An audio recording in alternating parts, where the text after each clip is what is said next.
What's up, everyone? Welcome into DodgerHeads, presented by DodgerBlue.com, part of the Blue Wire Podcast Network. My name is Jeff Spiegel. Special guest joining us today, Jeff Erickson, senior editor over at RotoWire, also the host of RotoWire Fantasy Sports Today on Sirius XM Radio. Jeff, we appreciate you coming on. We were joking right before this. You're a Reds guy, so we're allowed to be friends now that the LA Daily show, the Dodgers have left town, and we could talk about another team that we probably equally dislike.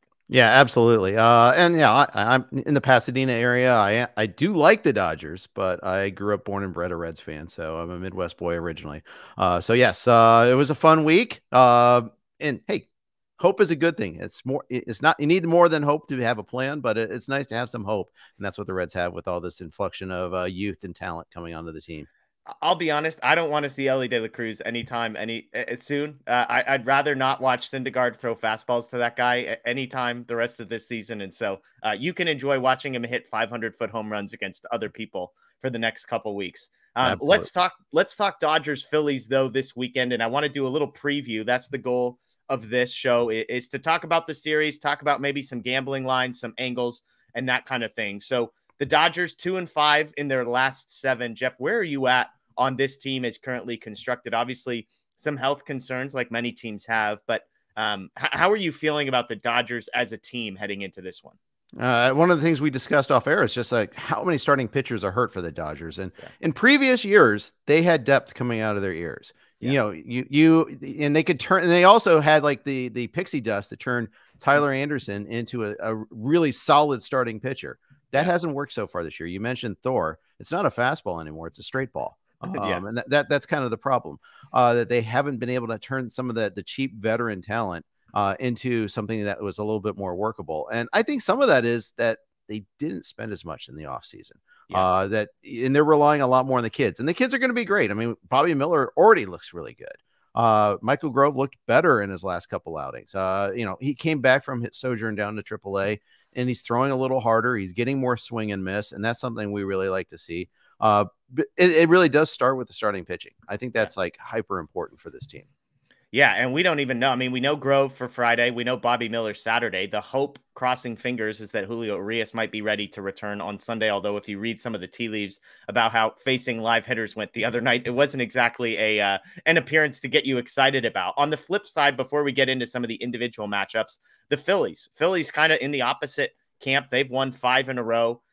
They're one of the better home teams in the league, 17-10 at home. Dodgers a game under 500 on the road. So what have you seen from the Phillies, and kind of what can you tell us about where they are at coming into this one? Well, they're still working on digging themselves out of an early hole. I mean, we saw them when they came out to LA earlier, and they gave away a couple of leads and they got blown out in others. They were in the midst of a big struggle bus trip.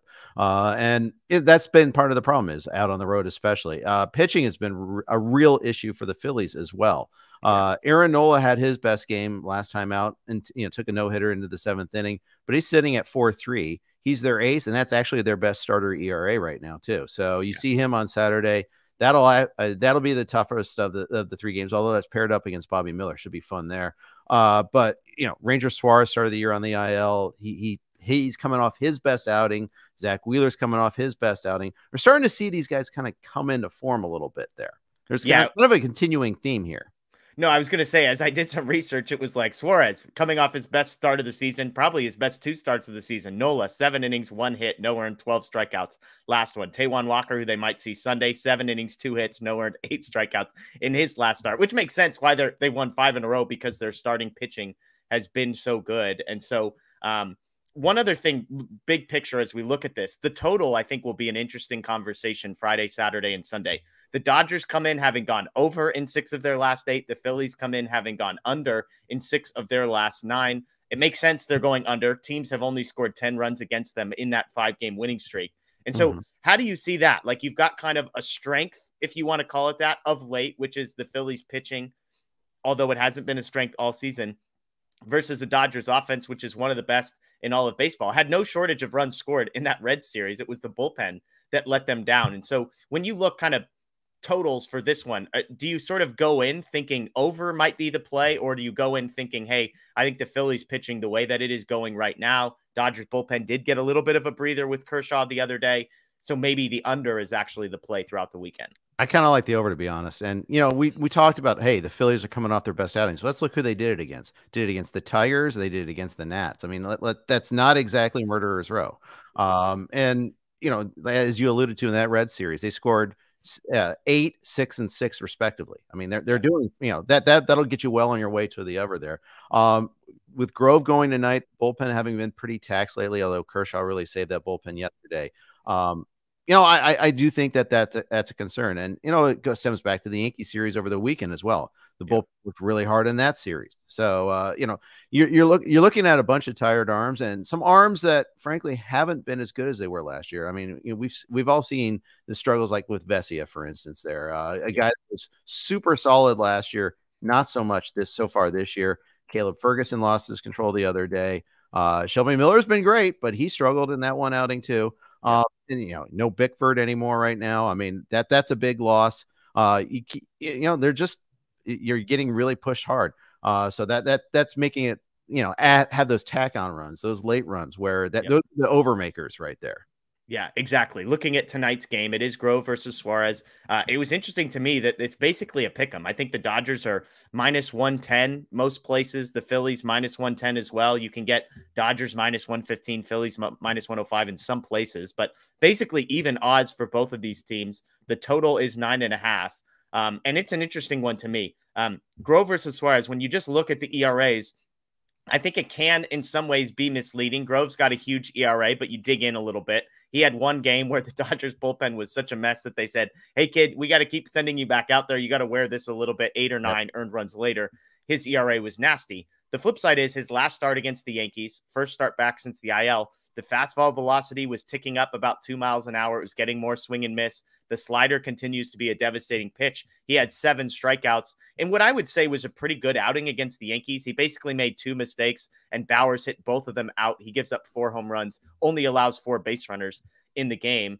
On the flip side, you've got Suarez coming off 2 of his best starts of the season, 13 2/3, 3 earned runs total across those ones. But before that, it was 12 earned runs across 11 innings. He's in the 4th percentile for expected batting average. He's down there and with expected ERA. And so it's an interesting one because you look at the 2 ERAs and you say, man, the total's only 9.5. That seems like easy money. But for me, if I'm buying some of the Grove stock, I'm not sure that I like going that high on the total. Where are you at on that one? So I think maybe it's, if you feel that way, maybe going first 5 is your way to go.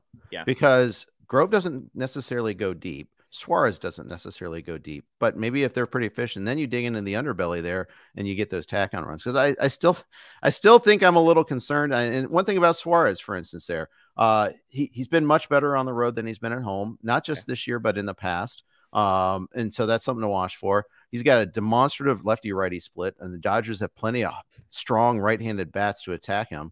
I like a lot of these righty bats as well. The other thing to keep in mind about this game is that there's rain in the forecast. So you might worry about, like, if there's a delay at some point in time, perhaps, these starting pitchers, if there's a long enough delay, these pitchers can't come back.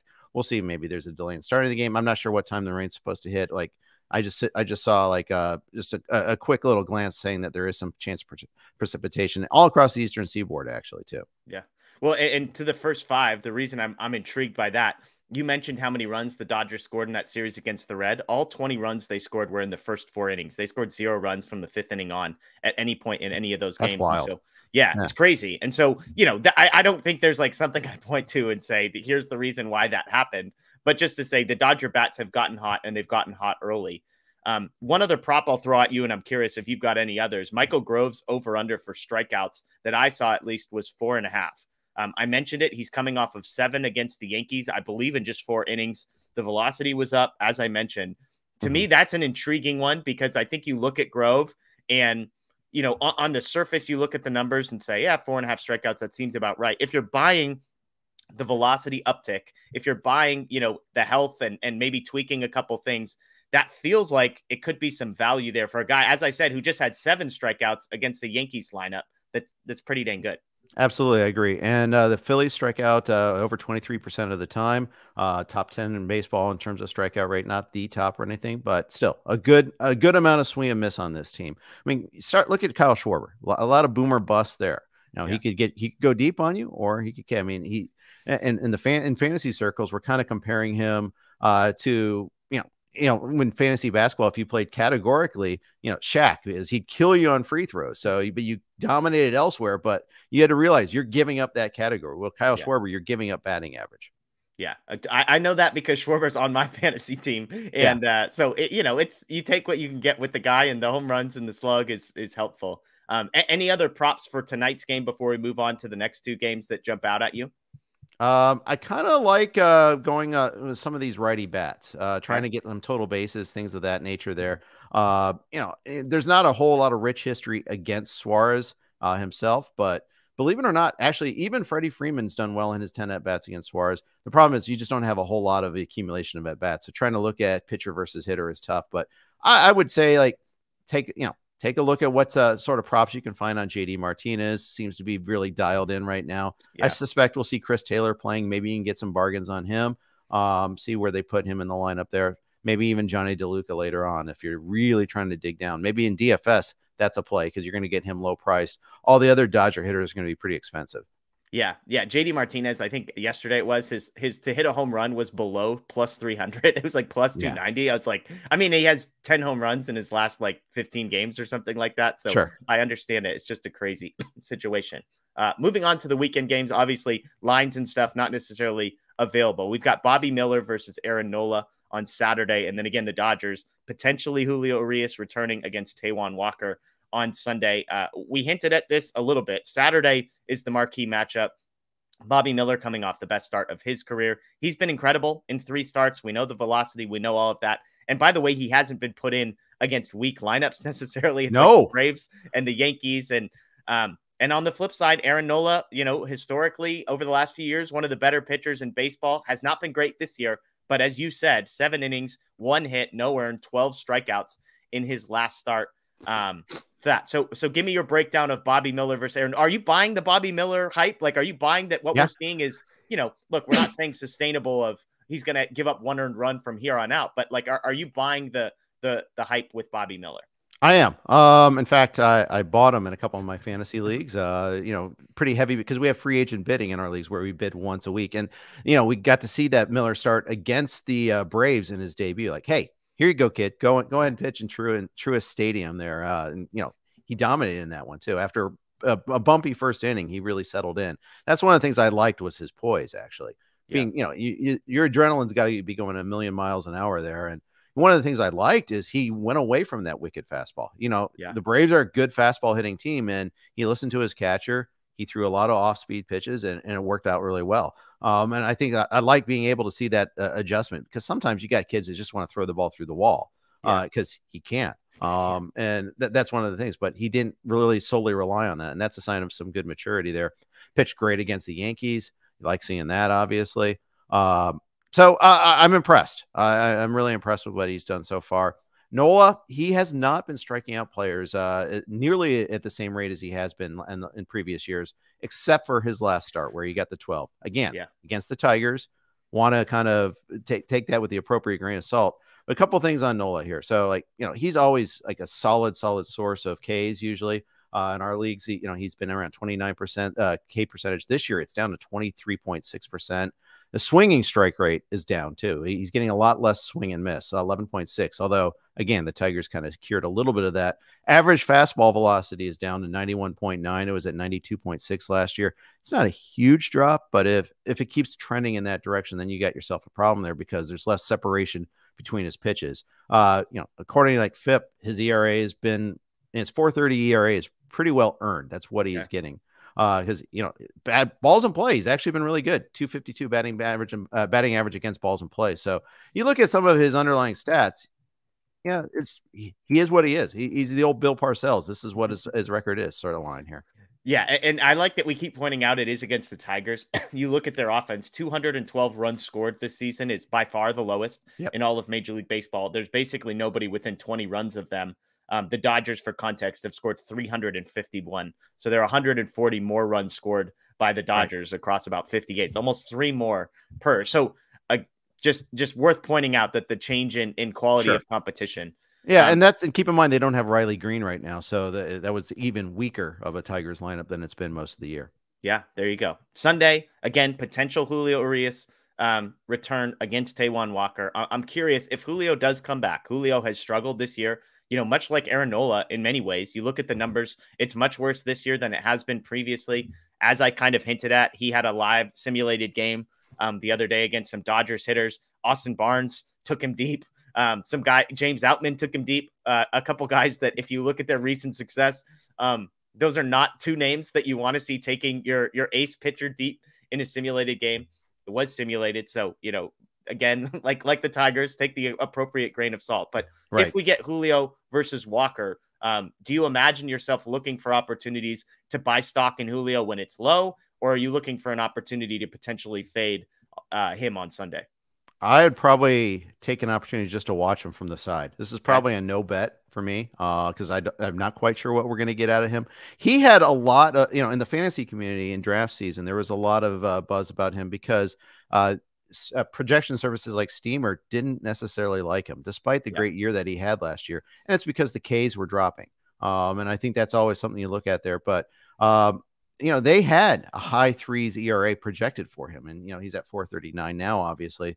But, some of the concern about him was, is he getting that swing and miss?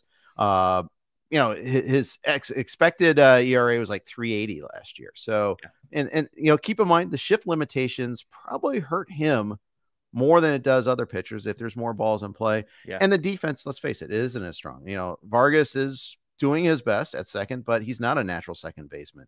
They lost Trey Turner. They and Rojas has been, he is who he is. He's solid defensively, but this is not an elite defensive infield anymore. Yeah. Aside from Rojas and probably Freddie Freeman, I mean, Muncy has been a liability. I think Vargas, it would be at best he's league average. Defensively in the outfield, it's pretty good, but and then with Rojas, it's okay. You might get a above average to elite defense at shortstop, but you're going to get one of the worst hitters in baseball in your lineup on those days. So should be a fun series. Again, Grove and Suarez tonight, Miller versus Nola on Saturday, and the potential return of Julio Urias against Taijuan Walker on Sunday. Jeff, we appreciate you joining us to break this one down. You can find him at Jeff_Erickson on social media. Any other plugs you want to make, Jeff, about RotoWire stuff you guys got going on? Sure. Well, first of all, anybody can check us out. Check out our content at RotoWire. Get a free trial. Peek behind our paywall. RotoWire.com/pod will get you there. No credit card required. We like you to kind of kick the tires, take a look around for a couple of days. Hopefully you want to subscribe. But, we've got all sorts of prospect coverage. We've got all sorts of, free agent coverage. It's a big bidding weekend in free agency this weekend in fantasy leagues. Check all that out. For gaming purposes, we got content there as well. So RotoWire.com/pod will get you there. Awesome. Well, Jeff, thanks for coming on. We're going to try and do this throughout the month of June, see how it goes. Jeff will be here, or somebody else from RotoWire will be here every Friday helping us break down the weekend series. So, Jeff, we appreciate you joining us. Everybody else, thank you. You can subscribe, ring the notification bell here for Dodgers content. Check out DodgerBlue.com as well. Enjoy the rest of your day, and as always, go Dodgers.